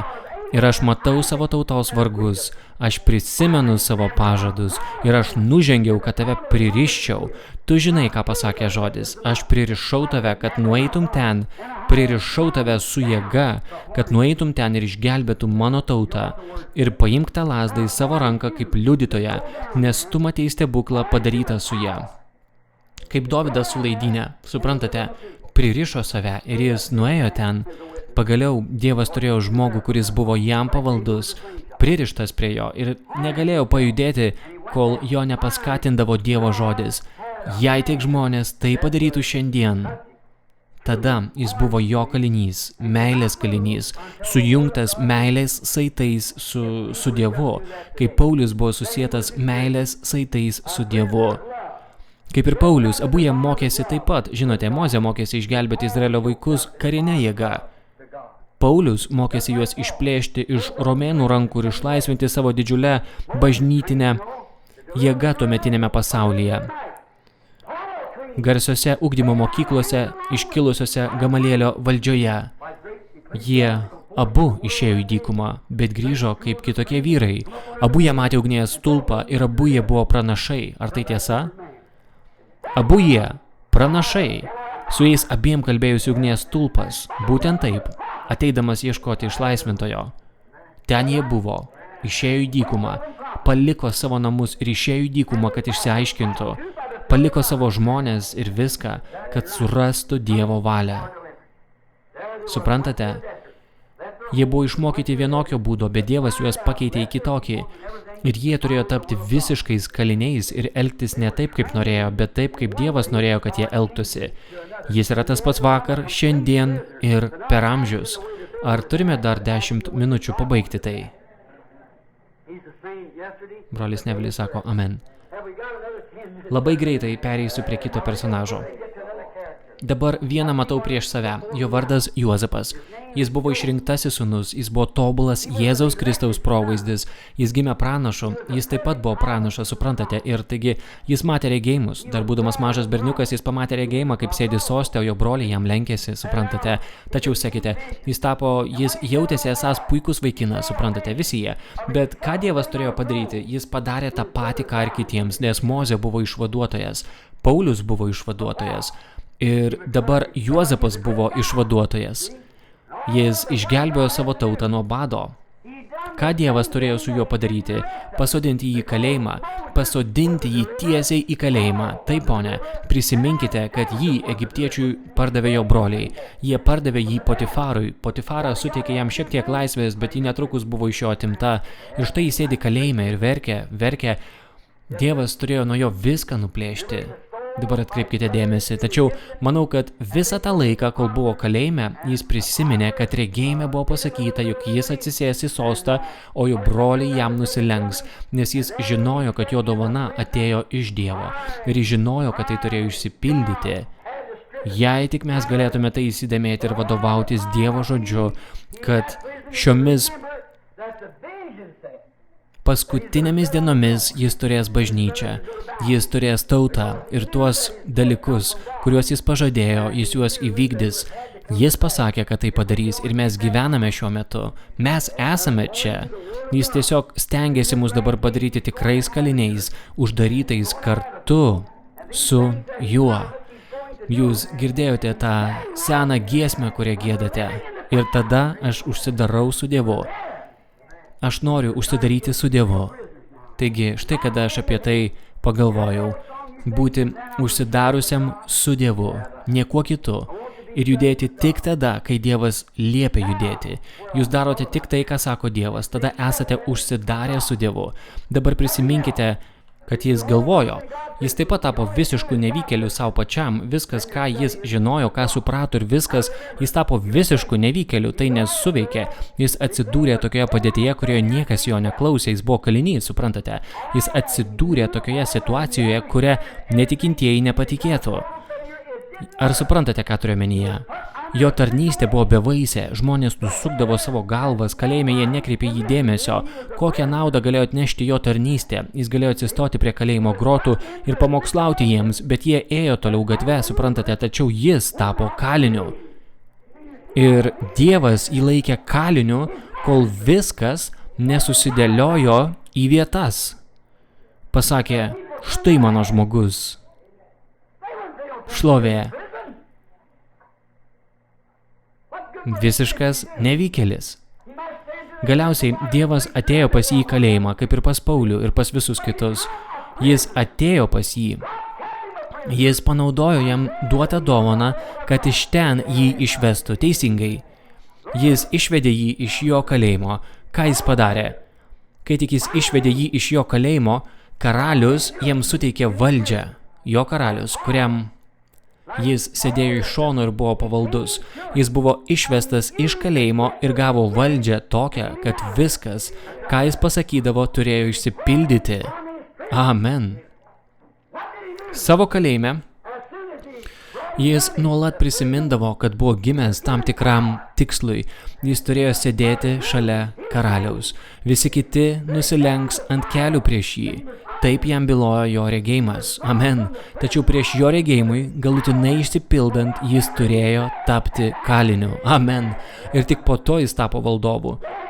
Kai jis išėjo iš kalėjimo ir tapo Dievo žodžio kaliniu, kad galėjo sakyti tik tai, kad Dievas įdėjo į jo lūpas, tada Dievas per jį veikė. Atkreipkite dėmesį, kad Mozė turėjo jėgą surišti faraono kunigaikščius savo valia. Jei pasakysite šiam kalnui persikelk, jis turėjo jėgą surišti faraono kunigaikščius. Nesvarbu, ar jie buvo diakonai, ar presbiteriai, ar valstybės atstovai, ar kas nors kitas. Jis tardavo, aš jūs surišu, ir jie buvo surišti, ir viskas. Jis galėjo tai daryti savo paties žodžiu, savo malonumui. Amen. Šlovė Dievui. O, man dar liko 3 minutės, todėl laikausi duoto žodžio. Dabar sužinome, kad jis tapo Dievo kaliniu, prieš tai buvo pasaulio kaliniu, iš Paulius taip pat ir Mozė iš savo mąstymo kalinio tapo Dievo kaliniu ir išėjęs jis turėjo Dievo jėgą ir kai jis tapo Pauliumi, kai jis atsisakė senojo Mozės mąstymo ir nusiplėšė jį, jis tapo Kristaus žodžio kaliniu. Galėjo judėti tik ten, kur tu taip sakai, Kristau, laikydamas Kristaus paniekinimą didesniais turtais nei lobė Egipte. Taigi, jis buvo Kristaus kalinys, kaip ir Paulius. Atminkite, jie visi trys buvo pranašai, suprantate? Ir nuo jų turėjo būti nuplėštas jų pačių mąstymas, kad taptų Dievo valios ir kelių kaliniais. Tuomet mes prisimename dabar, kad jis turėjo galę surišti savo paties žodžiu. Jis turėjo galę atleisti savo žodžiu. Jis galėjo pasakyti, aš tave paleidžiu savo karaliaus vardu. Amen. Faraonas padarė Juozapą savo sūnumi. Kristus savo meilės kalinius padaro savo sūnumis. Jis suteikia jiems galę, tą pačią, kurią turėjo jis pats. Šventojo Jono 14:12. Kas tiki į mane, tas irgi darys darbus, kuriuos aš darau, ir darys didesnius darbus už šituos. Taigi, Kristaus meilės kalinys tampa įgaliotas savo karaliaus, kuris yra Kristus. Amen. Iš tiesų sakau jums, jei pasakysite šitam kalnui, persikelk ir nebejosite savo širdyje, bet tikėsite, kad tai, ką pasakėte, išsipildys, jūs gausite, ką pasakėte. Jei pasiliekate manyje ir mano žodis jumise, jei esate sujungti su manimi, nes jis ir jo žodis yra tas pats. Pradžioje buvo žodis ir žodis buvo pas Dievą. Žodis tapo kūnu ir gyveno tarp mūsų, tas pats vakar, šiandien ir per amžius. Jei pasiliekate manyje, ne čia ir ten, pasiliekate manyje ir mano žodis jumise, prašykite, ko panorėsite. Arba pasakysite, ko panorėsite ir tai jums bus duota. Jis turėjo jėgą. Atkreipkite dėmesį, kad prieš jam išeinant į laisvę, jį reikėjo atvesti ir nuskusti. Prieš susitinkant su savo karaliumi, nuo jo turėjo būti nuskusti tam tikri dalykai, suprantate? O, Dievas kartais taip išveda savo žmonės ir tarsi nuskuta jų savivalės, parodo jiems, kad jie negali daryti to, ko patys norėjo. Jūs žinote, ką turiu omenyje, jie neturi laisvės daryti to, ką jie nori.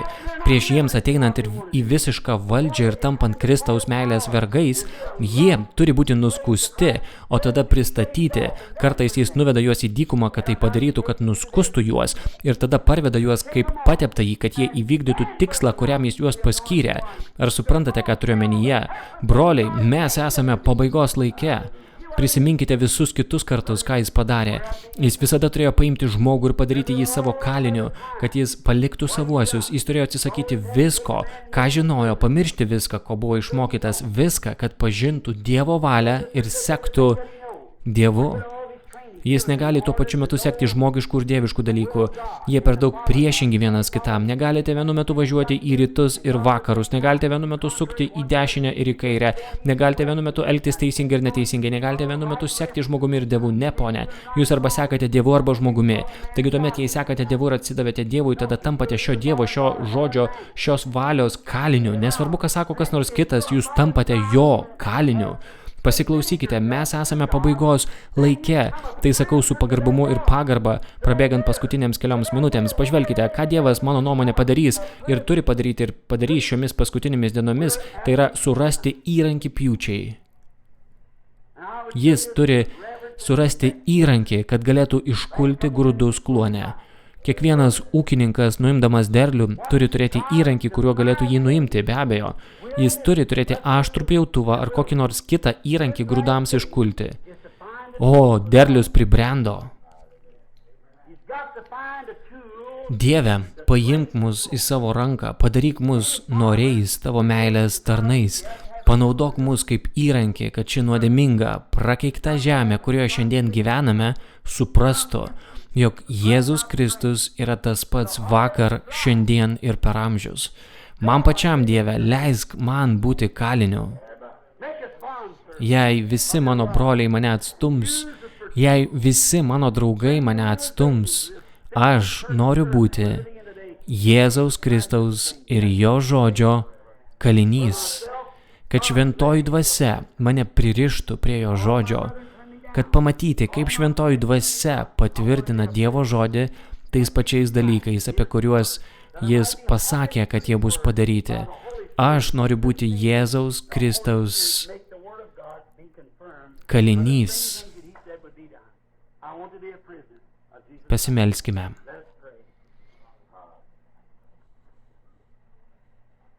Įdomu, ar šį vakarą mūsų galvos palenktos, ar ta ambicija, kurią turime, noras būti kažkuo kitu, arba galbūt kažkas, apie ką galvojame, buvimas savanaudišku. Man įdomu, ar mes galėtume tiesiog atmesti tai.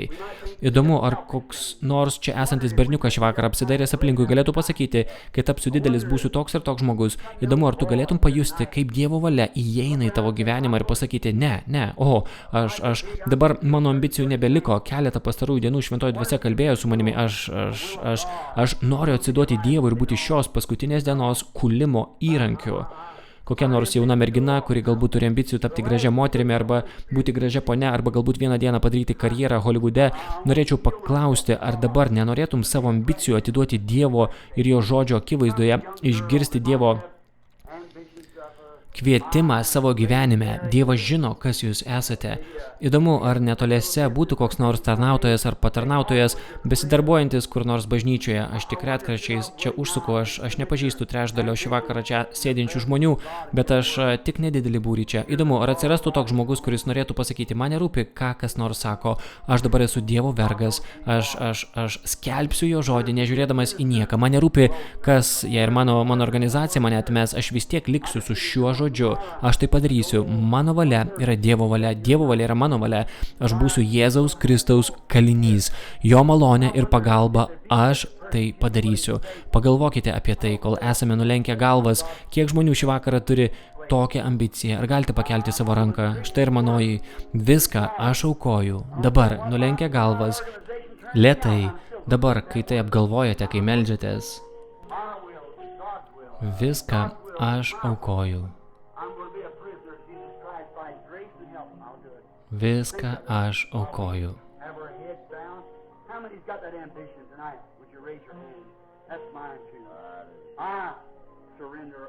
Viską tau, mano palaimintasis gelbėtojau.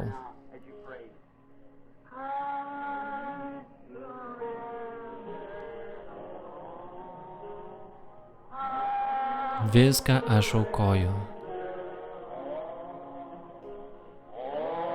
Viską tau, mano palaimintasis gelbėtojau. Viską aš aukoju.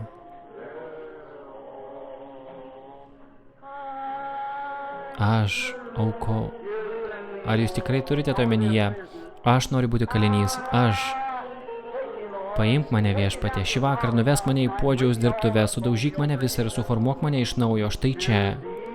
Tau, mano palaimintasis gelbėtojau, viską aš aukoju.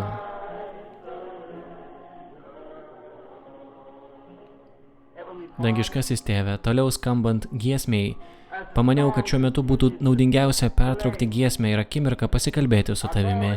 Kai žmonės galvoja, aš viską atiduodu. Tėve, leisk mums tai padaryti, žinant, kad tai yra mūsų paskutinė galimybė tai padaryti. Ateikime nuoširdžiai, ateikime prie Viešpaties stalo, kaip ir anksčiau, su nuplautais drabužiais, nuplautomis sielomis, nuplauta valia, nuplautomis ambicijomis, kad atiduotume save. Ir tegul Dievas paims savo žodį, sujungdamas mus su juo, Dievo žodžiu, ir tegul šventoji dvasia dabar mus paima, kai girdime, kaip jungas apglėbia mūsų širdis. Nuo šio vakaro ir toliau tebus tau pagal tavo žodžius. Dabar negalvok savo minčių, galvok apie mano mintis, galvok apie mano valią, aš tave vesiu. Dieve, leisk mums kiekvienam tai išgyventi. Šie jauni žmonės sėdi čia, vyras ir žmona, o kai kurie ateis tapti vyru ir žmona. Čia sėdi vyresnio amžiaus vyrai, kurie yra tarnautojai, jie yra kelyje ir Viešpatie, čia brolis Nevilis ir aš baigėme pasiekti laiptų viršų. Dabar mūsų dienos suskaičiuotos. Mes žengėme daug atsargiau nei anksčiau. Mes stebime, kur žengėme. Fiziškai nesame tokie tvirti kaip anksčiau. Tačiau Viešpatie mes matome, kad mirtingasis gyvenimas blėsta ir ne vienas mūsų žingsnis nėra užtikrintas, jei tu nelaikai mūsų rankos. Dabar, Dieve, priimk mus, ar gali? Paimk mūsų širdis ir valią į savo ranką ir leisk mums šį vakarą tapti žodžio, Kristaus kaliniais. Tegul čia gyvensime dievobaimingą gyvenimą. Tegul šios jaunos moteris, šie jauni vyrai, berniukai ir mergaitės atiduoda savo gyvenimą Viešpatie. Ir tegul jų ambicija tampa siekis tarnauti Jėzui Kristui ir leisk mums tapti jo dieviškosios malonės ir valios kaliniais suteiktai Viešpatie. Viešpatie, tai viskas, ką žinau, reikia padaryti. Tai paprasti, padriki žodžiai, bet aš tikiu, kad tu juos teisingai išaiškinsi, nes čia yra karšta ir žmonės nori klausytis, bet čia yra tikrai šilta. Daugelį jų teks važiuoti namo ir anksti eiti į darbą, bet tegul šios sėklos tiesiog gulės jų širdyje. Kalinys.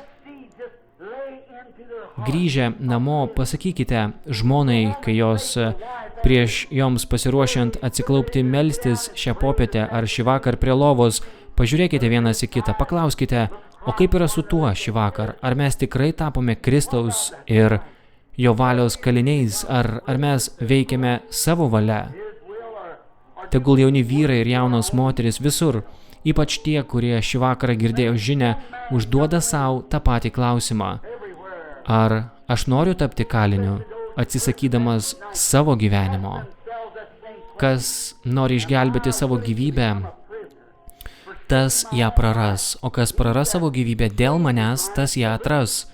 Tėve, mes žinome, tai yra tapti tavo kaliniu, prarasti savo ambicijas ir troškimus, kad rastume tavuosius.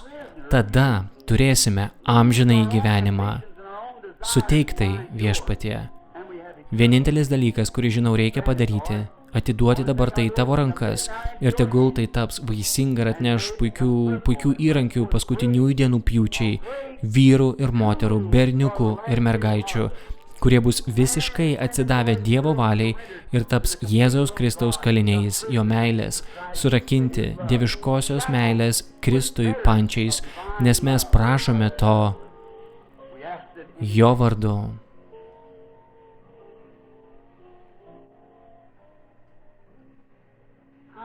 Viską aš aukoju. Atsistokime. Viską aš aukoju. Viską tau, mano.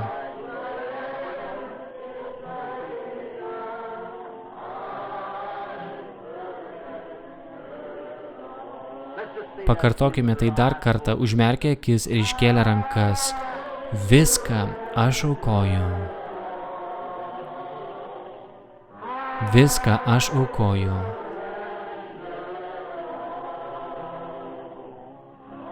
Viską tau, mano palaimintasis gelbėtojau.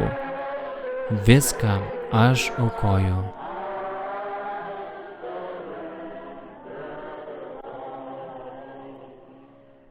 Dabar palenkime galvas dar prieš sugėdant išsiskirstymo giesmę Imki Jėzaus vardą su savimi. Noriu paprašyti, kad šis brolis čia, pamiršau jo vardą, sesuo, kuri liudijo apie regėjimą su užeinančia tamsa, kuri buvo išgydyta. Ir nepamirškite, kad pažvelgus atgal, dangalo jau nebebuvo.